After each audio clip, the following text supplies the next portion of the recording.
In the autumn of 1863, along the icy banks of the Bear River in southeastern Idaho Territory, a Shoshone warrior named Bear Hunter stood amid the bodies of his people and understood that the world his ancestors had known was ending.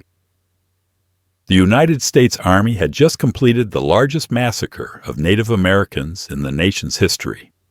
Over 250 Shoshone men, women, and children lay dead in the snow. Bear Hunter, wounded and defiant, refused to surrender. A soldier's bullet ended his life where he stood. The newspapers would call it a battle. The survivors would remember it as slaughter.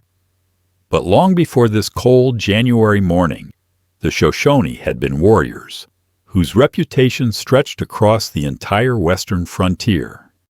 The Shoshone were not a single unified nation, but rather a collection of bands spread across an enormous territory. From the Snake River plains of Idaho to the high deserts of Nevada, from the Wind River country of Wyoming to the Great Basin's alkaline flats, Shoshone bands adapted to vastly different environments and developed distinct ways of living. The eastern Shoshone, who inhabited the Rocky Mountain region, lived as mounted buffalo hunters, wealthy in horses and skilled in warfare. The northern Shoshone occupied the Snake River drainage, relying on salmon runs and root harvests. The western Shoshone survived in the harsh Great Basin, where survival itself was an act of endurance. Despite their geographic separation, all shared a common language and understood themselves as related peoples. Warfare was woven into the fabric of Shoshone existence long before white settlers arrived. The eastern Shoshone faced constant pressure from the Blackfeet Confederacy to the north, the Crow to the northeast, and later the Lakota Sioux pushing westward from the Great Plains. These conflicts were not abstract territorial disputes, but matters of immediate survival. Control of buffalo hunting grounds meant the difference between a band eating through winter or starving.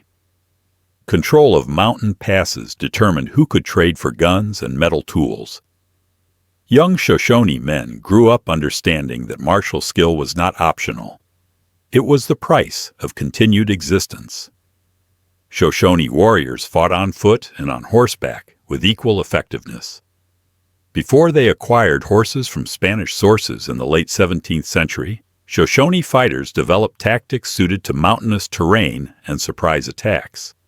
They used the landscape itself as a weapon, drawing enemies into ambush sites where superior numbers meant nothing. They fought with bows made from mountain sheep horn, backed with sinew, and capable of driving an arrow through a buffalo at close range. They carried war clubs, lances, and knives, and they knew how to use all of them. The arrival of horses transformed Shoshone warfare completely. The eastern Shoshone in particular became renowned horsemen, breeding large herds and developing cavalry tactics that impressed even experienced military observers. Mounted Shoshone warriors could cover enormous distances rapidly, strike without warning, and disappear before an enemy could organize a response. They raided neighboring tribes for horses, which were not simply transportation, but measures of wealth and status. A successful warrior accumulated horses through raids, demonstrating both courage and skill. These animals were then used to secure marriages, settle disputes, and cement alliances. Among the most feared Shoshone warriors was Washakie, who would become the principal chief of the eastern Shoshone and lived through nearly a century of frontier conflict. Born around 1804, Washakie earned his reputation in battles against the Blackfeet and Crow long before American settlers became numerous in Shoshone territory. Stories of his fighting prowess circulated among mountain men and trappers. He was said to have killed his first enemy warrior at a young age and continued leading war parties well into his 60s.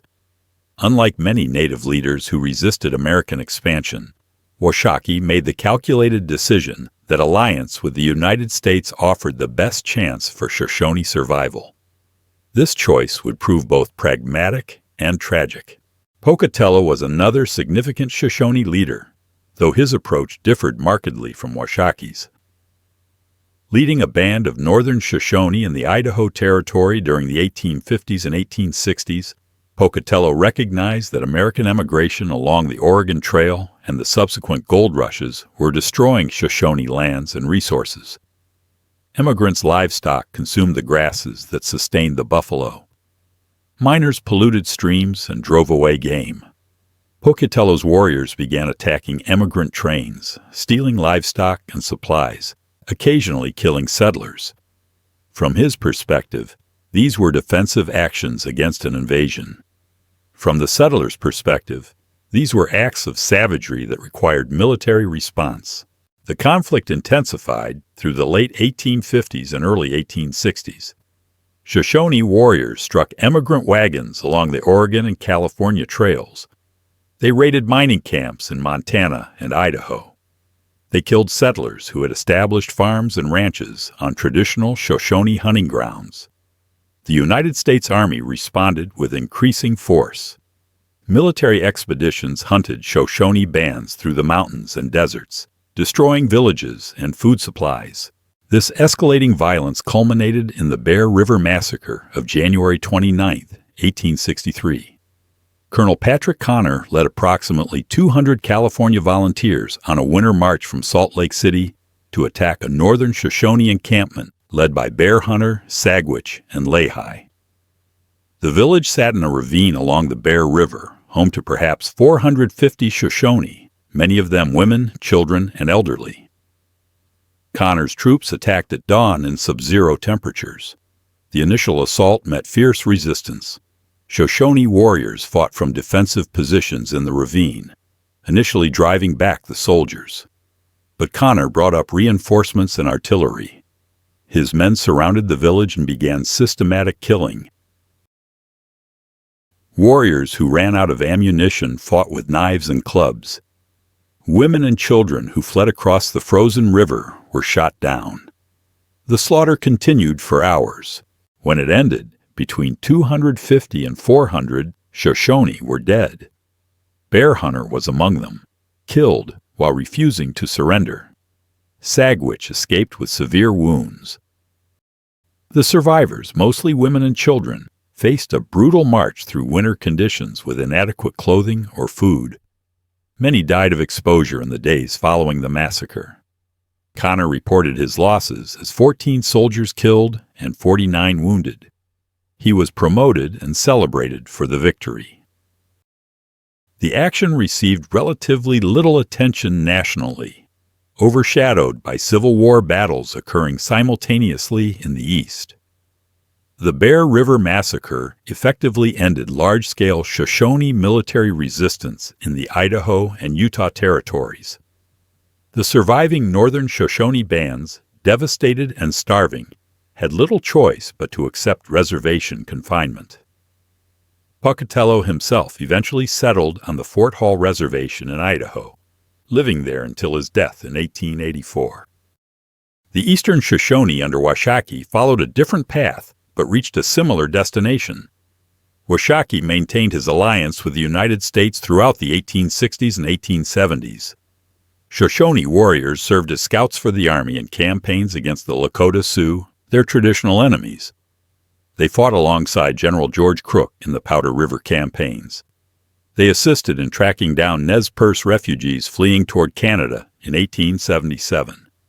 Washakie believed that by demonstrating loyalty and usefulness, his people could secure better treatment and retain some portion of their homeland. To a limited extent, his strategy succeeded. The Wind River Reservation in Wyoming, established in 1868, remained under Shoshone control, though the government later forced them to share it with the Northern Arapaho, traditional enemies. Washakie lived until 1900, dying as one of the last great chiefs who remembered the days before American domination. The Army buried him with full military honors, one of the few Native American leaders to receive such recognition. But alliance or resistance, the outcome was predetermined by numbers and industrial capacity. The Shoshone were skilled warriors who had survived centuries of intertribal warfare. They adapted to horses, guns, and new tactical situations. They produced leaders of genuine military ability. None of it mattered against the sheer scale of American expansion. The buffalo were exterminated. The land was surveyed, claimed, and settled. The warriors who had once ranged freely across the mountains and plains found themselves confined to reservations, their children forbidden to speak their language or practice their traditions. The legacy of Shoshone warfare survives in scattered accounts, in the memories of descendants, and in the landscape itself, where battles were fought and villages destroyed.